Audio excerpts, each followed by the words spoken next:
Hello, hello, tirage mensuel du mois de janvier 2026 pour le signe astrologique des Scorpions. Voilà, j'ai fait tous les signes d'eau parce que ce sont mes préférés, mais vous dites pas aux autres signes, hein. Voilà, ça reste entre nous. Eh bien écoutez, signe d'eau, encore un bon tirage. Encore un bon tirage, très bon tirage. J'ai pas de carte négative en fait. J'ai pas de carte négative du tout. Donc voilà, écoutez, super. On va découper le tirage.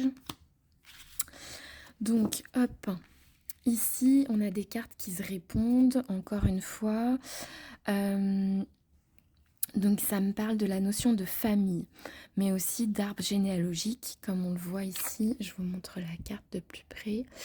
Donc, mais on a aussi le couple tout en bas de l'arbre généalogique, à l'origine même du coup de cet arbre. On a aussi la carte de la joie. La carte de la joie, c'est une joie en général, mais c'est vrai que l'illustration qui a été choisie par l'auteur, c'est la sortie d'un mariage. Donc, c'est pas mal. C'est pas mal parce qu'on a quand même la carte de l'amour. Donc, ça vient répondre à ça, la famille, la joie, l'amour. Il y a vraiment cette notion-là sur ce mois-ci. Pour moi, ça parle. Et aussi, cette carte-ci, la carte du bonheur. Donc là, la couronne, etc. Félicité, bénédiction, etc. Donc toutes celles-là, elles vont ensemble, c'est hyper positif. Dans un contexte soit sentimental, soit familial, pour moi, c'est très positif, hein. Ça veut dire que ça va le faire.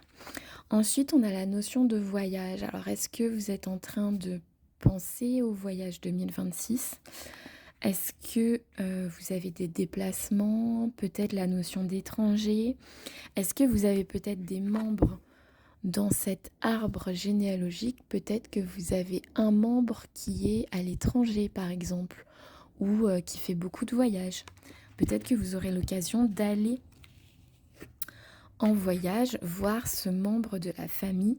Et ce sera un succès. Si jamais c'est programmé sur l'année 2026, souvent on commence à penser à l'année en janvier. Écoutez, ce serait couronné de succès parce que j'ai la carte du succès littéralement avec la carte du soleil qui nous indique aussi juillet. Alors peut-être un voyage en juillet, c'est possible. Et on a la carte des loisirs. Donc effectivement, un voyage, ça fait partie des loisirs. Tout ce qui est déplacement, voyage, tout ce qui est culturel, découverte de nouvelles cultures, de nouveaux pays, etc. Donc il y a quelque chose de positif là-dedans. Donc on a toutes ces cartes-là qui se répondent. Et ensuite, j'ai la carte. J'ai la carte du départ, qui est cette carte-ci. C'est la carte de l'envol, de l'éloignement et d'une nouvelle direction qui est prise. En fait, on prend une nouvelle direction. On change de direction, sachant qu'on est en janvier. Donc effectivement, c'est le moment de se poser des questions, de dire qu'est-ce que je vais faire de cette année, qu'est-ce que j'aimerais bien qui arrive. Et on a aussi la carte campagne santé, c'est la carte du repos, de la guérison, du rechargement. C'est-à-dire que la personne, elle va se recharger dans comment on peut dire, ça ressemble un peu à un genre de manoir, on va dire. Et il y a un jardin très luxuriant, très vert. Il y a aussi cette notion peut-être de se rapprocher de la nature pour pouvoir vraiment se recharger et prendre une direction nouvelle.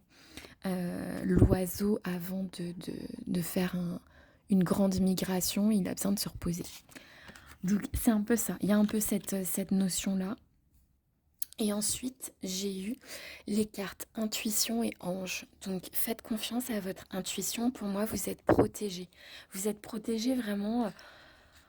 Quand je vois les cartes que vous avez vachement de chance, hein. Là, vraiment, je sais pas quoi vous dire, hein. Succès, bonheur, amour, joie. C'est hyper positif. En gros, le conseil des cartes ici, c'est de savoir se recharger. Voilà, pour pas être complètement épuisé et pour pouvoir prendre des directions nouvelles. De réfléchir au nouveau départ que vous souhaitez avoir cette année. Qu'est-ce que vous souhaitez? De aussi, je pense, consacrer du temps à vos loisirs. Je pense que c'est quelque chose qui peut être important dans votre joie du quotidien. Dans tous les cas, c'est couronné de succès et vous devez suivre votre intuition aussi, parce que votre intuition, elle sait déjà ce qui est bon pour vous. Voilà, les scorpions, un très très joli mois de janvier pour vous.